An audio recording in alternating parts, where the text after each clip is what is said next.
Hi, this is Geoff with Wellness Keys for You, and today we're interviewing Dr. James Stone, medical doctor, and he is a medical doctor or hospitalist at Fawcett Memorial and Bayfront Port Charlotte and Bayfront Punta Gorda here in the Port Charlotte area of Southwest Florida. And today we're going to discuss hydration and dehydration. Hello, Dr. James. Hello, thank you for having me. Absolutely, it's our pleasure. Okay, first, we'd like to ask you, what have you seen in practice as far as a serious case of dehydration? In hospital medicine, I've seen a number of cases of dehydration that come in all the time. It is in older adults in particular.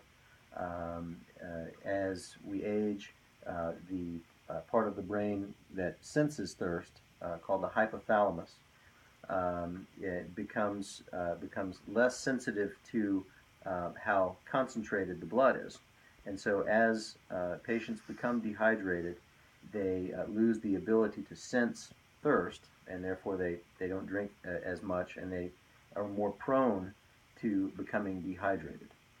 So this is something that dehydration is something that accompanies all sorts of disorders, from heart failure to renal failure to pneumonia and other causes of dehydration, like gastrointestinal illness, nausea, vomiting, diarrhea, and any generalized illness that just causes one to have less energy and therefore have less will to drink and to keep up with their hydration.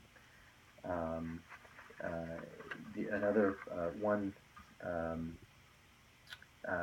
part of dehydration that can accompany young people or young very active people is something called rhabdomyolysis, where when one becomes dehydrated, the muscles begin to break down due to excessive oxidative stress and excessive muscle use. You think of the high school football player who's out in the heat, and they're just they're strong enough and young enough to hurt themselves, and Yes.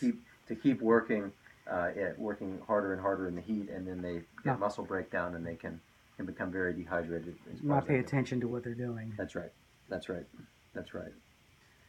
Okay, so second question. Could you explain to our listeners the consequences of a chronic, unaddressed condition of dehydration, when people just, for days and days and months and years, are not paying attention to what they're doing?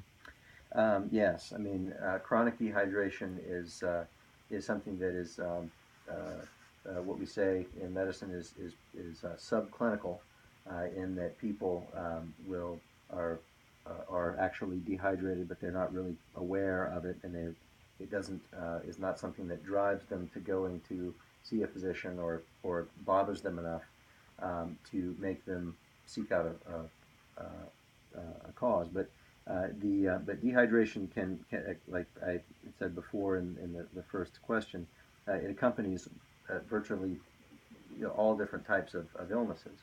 And you see things like lightheadedness, dizziness, inability to focus, not feeling as sharp. You can be irritable. Sometimes hunger or stress can be, or these things can be interpreted as being stress, when in fact they may be related to just simply feeling dehydrated. Um, the consequences of being dehydrated are myriad, because water is the milieu that in which all of the tens of millions of biochemical reactions that are in each one of our cells, that are going on all the time, that we're completely unaware of. Mm-hmm. Is that's where these chemical reactions take place, and so the chronic dehydration stresses the body in ways that cause the body to have to work harder. Right. And one medical case that comes to mind is someone who has chronically low blood pressure, due to dehydration.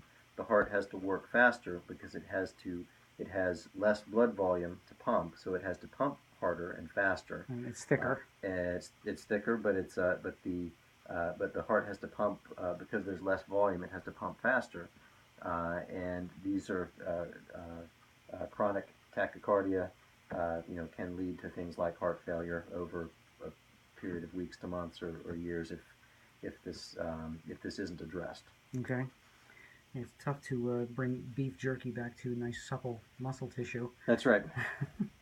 Okay, lastly, what would your recommendations be to avoid dehydration, like even regular day-to-day activities, versus the worker who's out all day in the heat, like here in Florida or wherever for that matter? If you're really concerned about staying hydrated, the best way to measure your level of hydration from on a day-to-day basis is to weigh yourself. It's a quart of water, which is about 32 ounces, or half of a 64-ounce bottle they used to sell in the supermarket, weighs about 2.2 pounds.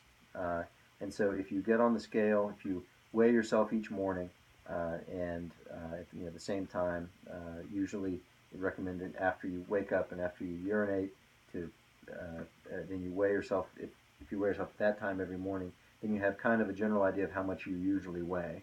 And if your weight is off by a pound or a couple of pounds on a day-to-day basis, this is all going to be water. And so if your weight is up by 2 pounds, then it's you're maybe a quart up. And if you've lost 2 pounds, or you come in after exercising and if you happen to weigh yourself before you exercise and then after, and you in the heat and you lose 2 pounds, then you've generally lost about a quart of water, and to replace that would be to drink about 32 ounces of water over a period of the next 4 to 6 hours, in 8 ounces. So that's and you could in thinking about Geoff mentions the 8 by 8 rule.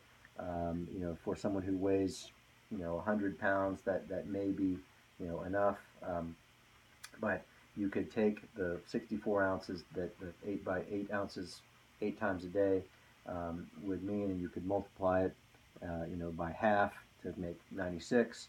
If you're working a little bit more, or if you're working out in the heat, you could double that. Mm-hmm. Okay.